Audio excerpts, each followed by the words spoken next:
7th class పిల్లలు third లెక్క చూడము.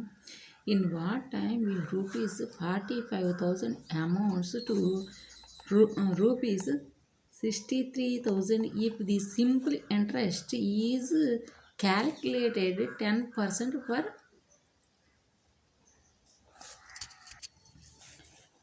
annum? ఈ రెండింటికి మనం ఇంట్రెస్ట్ కనుక్కోవాలి. ఈ ఎన్ని సంవత్సరాలు ఇచ్చింది ఇంట్రెస్ట్ కనుక్కోవాలన్నమాట. 10% ఇంట్రెస్ట్ ఎన్ని సంవత్సరాలు ఇచ్చాం, ఈ 2 అమౌంట్స్కి ఎన్ని సంవత్సరాలు ఇచ్చింది కనుక్కోవాలి. ఫస్ట్ మెథడ్ అయిపోయిందమ్మా, చెప్పేసుకున్నాం.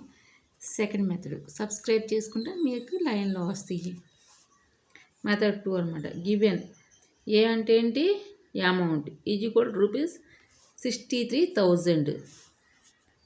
Principal is equal rupees 45,000. Rate of interest is equal to 10%.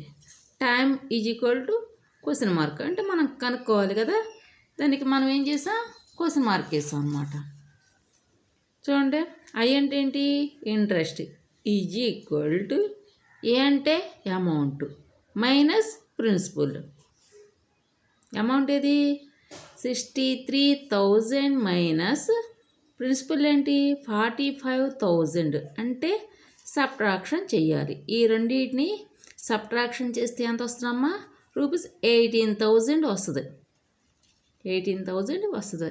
Subtraction చేయండి అమ్మా, మీరు చేసి కరెక్ట్గా 18,000 ఉందో లేదో చూసుకోండి. ఫస్ట్ లెక్క చేసి చూపించాను, ఇది మీరు చేయండి.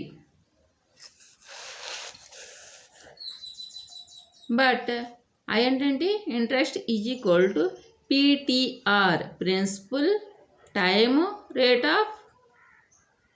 ఆఫ్ ఏంటి interest by 100 implies 18,000 is equal to 45,000 into time into 10% by 100. 10/100% అంటే 100 కదా. Therefore T is equal to 18,000 into 100 by 45,000 into 10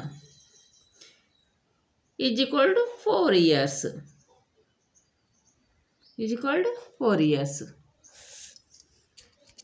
చూడండి, 63,000 సబ్ట్రాక్షన్ చేయాలి కదా, మైనస్ 45,000. 0 0 0.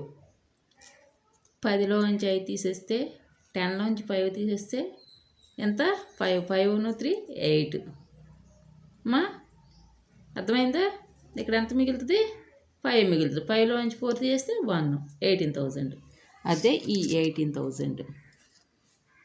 ఇది మీకు అర్థమైంది కదా. ఇప్పుడు మనం దీన్ని కొట్టివేయాలి. ఎలా కొట్టివేస్తాం చూడు. ఇప్పుడు ఐ అంటే ఏంటి, ఇంట్రెస్ట్ కదా, ఇంట్రెస్ట్ 18,000.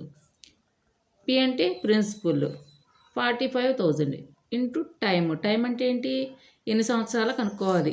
4 years వచ్చింది. ఇక్కడ ఇదేంటిది 4 years. మనకి ఇంతవరకు లెక్కలో ఇచ్చేవాళ్ళు, ఇప్పుడు మనం ఇయర్స్ కనుక్కోవాలన్నమాట. మనం ఎన్ని సంవత్సరాలు వడ్డీ కడుతున్నాం అన్నది మనం లెక్కలో చూపించాలి, అవునా. Into 10% rate of interest. R అంటే ఏంటి, రేట్ ఆఫ్ ఇంట్రెస్ట్ 10/100.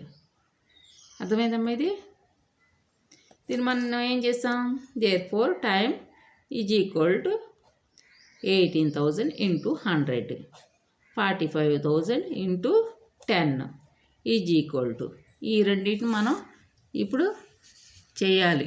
ఎలా చేద్దాం, 4 years ఎలా వచ్చింది, 18,000 ఇంటూ 100 బై 45,000 ఇంటూ 10 కదా.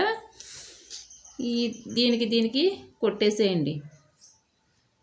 ఎంత మిగులుతుంది, 10 మిగులుతుంది. 0 0 కొట్టుకుపోతే 10 మిగులుతుంది కదా. ఇప్పుడు 18,000 45,000 ఉంది కదా, ఈ రెండింటిని ఏం చేసాం, కొట్టేసేయండి. 3 zeros కొట్టేసేయండి. కొట్టేశారా? 9th టేబుల్ తీసుకోండి. 9 5s ఆర్ 9 5s ఆర్ అంటే 45ఏగా. 5 ఇక్కడ వేయండి, 45 కొట్టేయండి. 9 2s ఆర్ 18, అవునా? 2 వేయండి. మనం ఏ టేబుల్ తీసుకున్నాం? 9th టేబుల్ తీసుకుని ఈ రెండింటిని కొట్టేసాం.